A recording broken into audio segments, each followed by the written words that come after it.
Hi, this is Tom Oding at the University of Iowa. Here we're backing in backwards.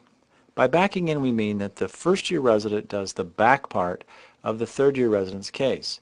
And this allows them to get some experience in the portion of the case which is more simple, the back end of the case where you're placing the lens or removing cortical material or viscoelastic material.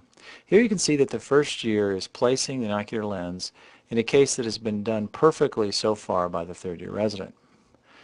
The lens is going in nicely, but there was a little rotation of the cartridge, and you can see that the lens has come out upside down.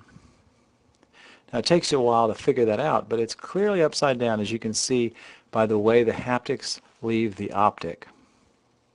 And so now we have two choices. One is to flip the lens, and the other is to leave the lens as it is.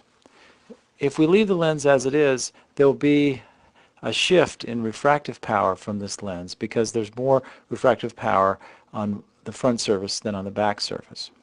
And so we're going to opt to flip this lens over. So we're going to take the haptic which was in the bag and pull it out of the bag using a Kugel hook.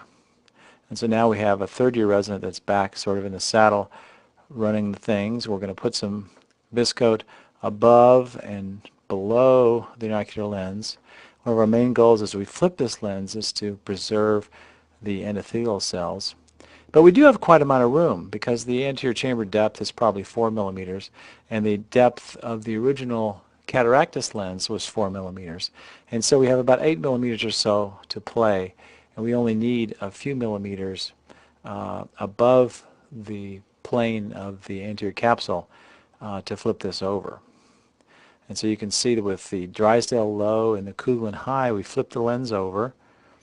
The haptic always lags a bit. Get that to come over so that then the lens will be stable in its new position.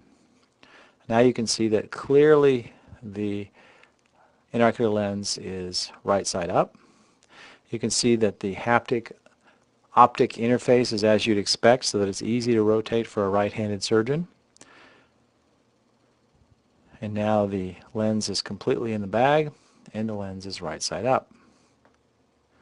And so now we're teed up and the first year can come back in and remove the viscoelastic material as they complete the backing in procedure. This is Tom Oding, University of Iowa. Thank you very much.